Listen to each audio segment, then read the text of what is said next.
Welcome to Bizmodified. In this podcast, we're going to be unpacking South Africa's digital transformation, bridging law, technology, and human centricity. In this podcast, we're going to be asking a big question. Can our legislation keep up with our tech?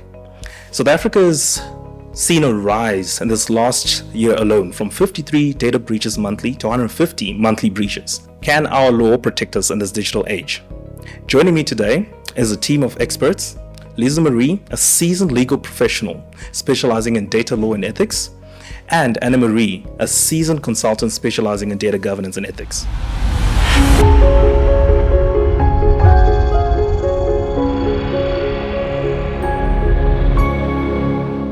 Lisa Marie, let's start with this. Why does legislation often lag behind innovation? Laws are often written only in response to issues which have already developed. In addition, the lawmaking process is a very slow process, and it often happens that by the time the law has been written, it has already been overtaken by developments. In the case of Poppy, the bill was started with in 2013, but the Act was only implemented in 2021. Yeah, and let's remember where we were in 2013. Poppy was probably built on old e-commerce requirements, and fast forward to 2021, where ChatGPT launched, and today where AI is integrated in our everyday life. So the laws are falling behind faster. Oh, important notes there, Anna Marie. So from a business perspective, how can business navigate this? And doesn't this stifle innovation? That's very often a question that's asked by business people, and I believe you need both. I mean, you do need regulation. You can't let businesses just do business unbridled, but it can't stop businesses from being innovative. So businesses has to take this on as trying to apply best practice in a practical way, making profits whilst still giving due respect for personal information of their customers.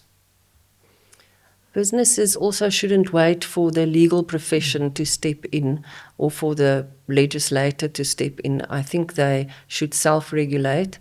They should develop their own policies and standards, and they can also develop their own mechanisms for compliance. In that way, they will speed up the process and it will be more practical for them as well. In that way, they can strike a balance between innovation and the rights that they are trying to protect. Okay, some important nuggets of wisdom there, Lisa Marie. If I can, pull you back to the standards, right? From a global perspective, how does the Poppy Act, measure up to the likes of the GDPR? The Poppy Act actually stacks up very well against global privacy laws. In the case of the data of children, in some circumstances, it's actually more strict than, for instance, the GDPR. Where we do, however, lag behind at the moment is with case law and precedents and how that guides us on interpreting the Poppy Act and other privacy laws. So that, I think, would be caught up quite quickly as more and more matters serve before court. Yeah, and like with any good act or regulation, the stickiness comes in how it gets implemented. So I think some of the listed companies are further along the line with implementing Poppy because there's greater oversight. But all companies has to understand that implementing privacy into their companies is not a once-off project. It's not a one and done. It's a journey, and it's a maturity journey that continues. So you don't implement Poppy and then disband a project team and then that's it. It's a far more nuanced, compliance-driven process. And if companies commit to that, to your previous point, Lisa Marie, I think their general posture in staying abreast of digital trends in the future is far stronger. Looking at it as a business, it seems like a sort of a balancing act. How do we comply and still innovate? It seems like there's pressure to be regulated, but also as a business, I'd like to innovate. Give us some tips around that as a business. It's a good question, Ashley. So, for innovation to work, you need space. You need less rules for a creative process to take place. So, in the beginning, you need to be able to diverge, come up with different ideas, test concepts quickly. And then you start from probably the widest possible range of ideas and concepts. And slowly but surely, you start converging. You start making it narrower. You start testing it from a financial feasibility point of view. You start seeing if your systems can handle whatever you're coming up with. And right until the point where you're saying, okay, now we've got a new innovative product, or we've got a new way of applying our large language model, etc. And at that point, it's a practical pause before you go into full-blown production where you actually sell the product to go and do your compliance check. That way, compliance is built into your process already. You don't start selling something in the marketplace only to find out, oops, it wasn't compliant. We didn't put in all the checks and balances, etc. Because that can be very embarrassing for brands. So it's a part of your development cycle, your product development cycle that you put in, and then you can have a healthy tension between, let's call it the innovators, the people that want to have new things to market the whole time, and the people that have to make sure that we comply. And having been in those sessions many times, there's always a way of finding each other. And I would say 99% of the time, it makes the output better. And looking at, as an innovator, right, doesn't this stifle my creativity, having so many, checks and balances that I need to go through before I can, give you a final product? No, it's a fairly common misnomer that people think an idea is a product, or an idea is a business, or being creative makes you profitable, for that matter, or makes for a good business. There's a certain rigor that any idea or any innovation has to go through before it's commercially viable, before you can actually take it to market. And it's a very disciplined process that you go through. All of the great innovations that we take for granted today went through that. It came from a concept, it was wide and wonderful, and then it got distilled down to its key elements in order for people to understand it and to want to have it or own it or use it. So instead of it stifling your creativity, if you have a strong innovative approach to product development and idea development, it actually distills the essence and makes it a far stronger creative idea, a stronger innovation. Lisa Marie, let's shift our gears a bit into ethics. What is the difference between legal compliance and ethical conduct?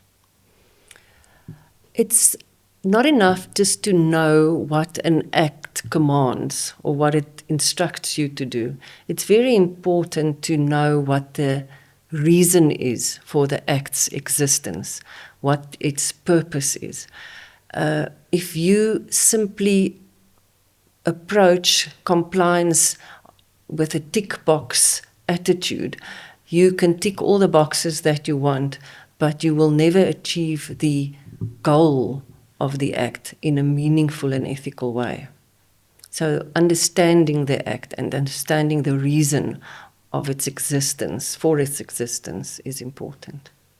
And ethics is becoming even more important in your AI world, which currently the large players like Meta and X, those guys are self-regulating. So you're making the builders the regulator of their own stuff, which is creating a large gap and a lot of room for abuse, misuse. People can become even more dependent on the product. It can erode human agencies over themselves. So what is encouraging there is a couple of institutes, in particular the Turing Institute, that's coming out with frameworks for ethics in AI. And they talk about concepts like trust, fairness, and transparency, which has to be built into your AI to ensure that humans aren't harmed from an ethical point of view. Okay, important nuggets there, Anna Marie. What would an ethical approach look like for a business working with personal data? Well, it starts with building trust. if your customer trusts you, they tend to be willing to share more information with you, and they tend to trust what you're telling them to buy more. And how do you build trust? Well, it's like you build trust in any relationship. It's by being open and honest, being transparent about your intentions. If you make a mistake, owning up and rectifying. So building trust in an organization, and if you have those built into your processes, is underpinned by ethical practices. There have recently been very interesting debates about the ownership of personal information, and hopefully we'll get to that in later episodes. But I think what should be kept in mind by businesses dealing in personal information is that personal information is a type of property which the legislature realizes and recognizes is very vulnerable to abuse. And realizing that, promulgated specific laws, more than one law, not only the POPI law, but other laws as well, in order to protect that very special and vulnerable class of property. So my recommendation would be for companies in an approach to personal information is to keep in mind that it is a vulnerable aspect of property. It has great value, but it also is susceptible to abuse, and to always treat it as a class of property which deserves special protections. But the property is that of the individual, surely. It's not something that the company owns. It is capable of being owned by someone else other than the individual. That's the interesting debate, and maybe it should be left to to an entire episode, because it is very interesting. But remember that even if your personal information is owned by someone else, I can give you an example.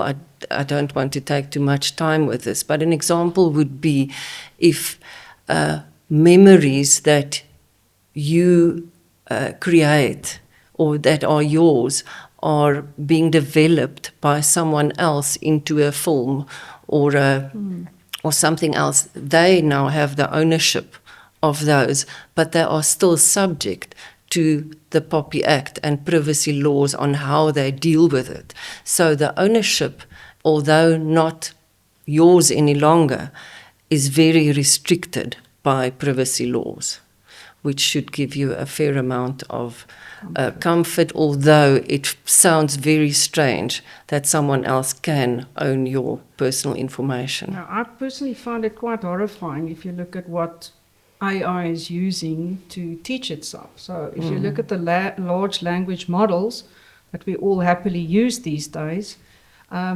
I don't think people realize that all of that information they're feeding into the AI is being used to teach the AI. It becomes the property under certain circumstances of that business. Yes. Because it's not just your personal information as we understand it from a business point of view.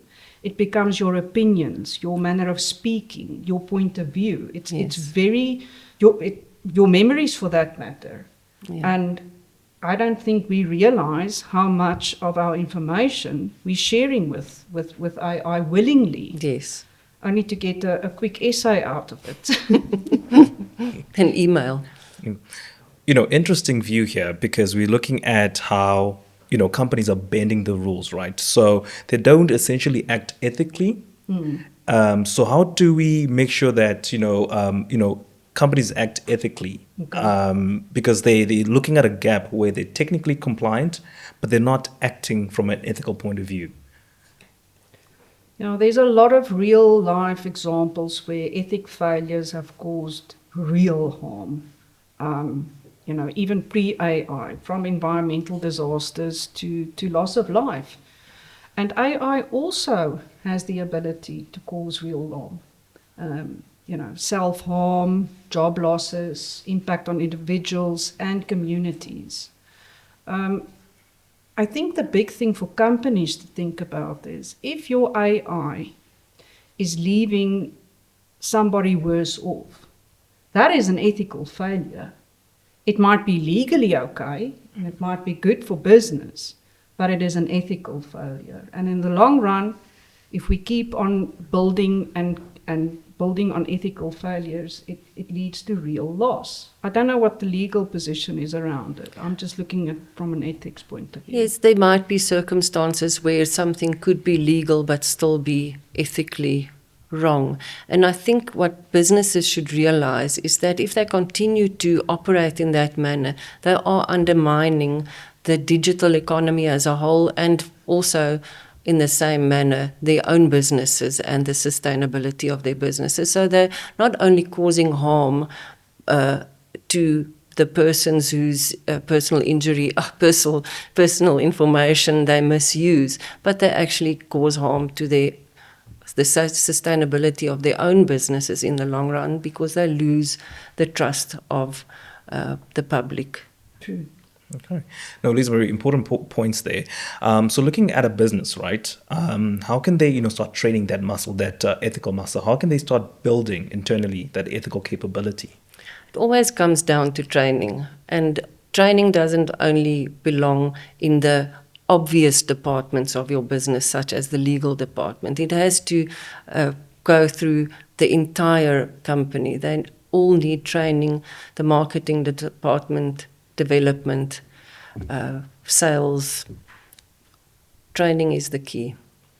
Yeah, and I mean, a lot of companies talk about their values, and I'm always a little bit amused when you just ask a random person, what is the company values? A lot of people are uncomfortable because they don't know. It's something that is espoused, it's on the website or the socials, etc. But most companies have lovely values that are underpinned in some type of ethical framework, etc.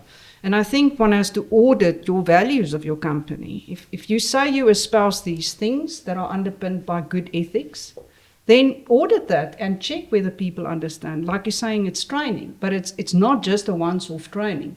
It's living those values, it's continuously communicating it, and illustrating where we made a decision based on the values, which might not have felt like a strong business decision, etc., but we made the right decision for the right reasons. Mm. I like a personalization in these days, to take things personally. So ask yourself, is this how I would like to be treated? Might make absolute business sense in the short term, but in the long term, it's going to harm your brand if you treat people in a way which you wouldn't like to be treated. On that note, it just sparked an idea. Is this a self-regulated approach in terms of a company setting its values? Is there no need for an external party to come and monitor that? Because that speaks to the consumer at the end of the day. No, absolutely. There's always going to have to be some form of oversight. So it's trust but verify. So we can trust people and companies to self-regulate and do the right thing. But we live in the real world where there's always companies that take chances and don't self-regulate that properly. So you always need oversight. You always need laws to uphold us to the highest possible level of compliance. I like very much what you said about thinking how you would feel in the other person's shoes, because I think what many people forget is, especially in terms of the POPI Act, we are mostly always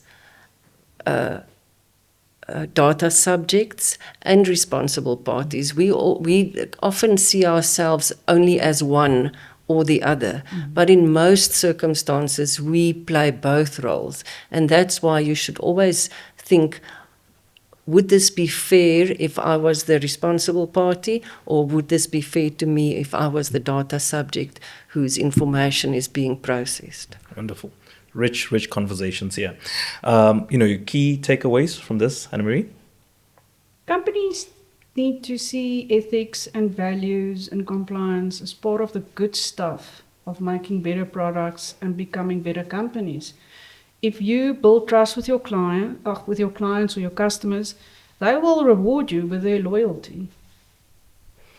Yeah, again, personal information and data security will affect you both as a business and as a data subject.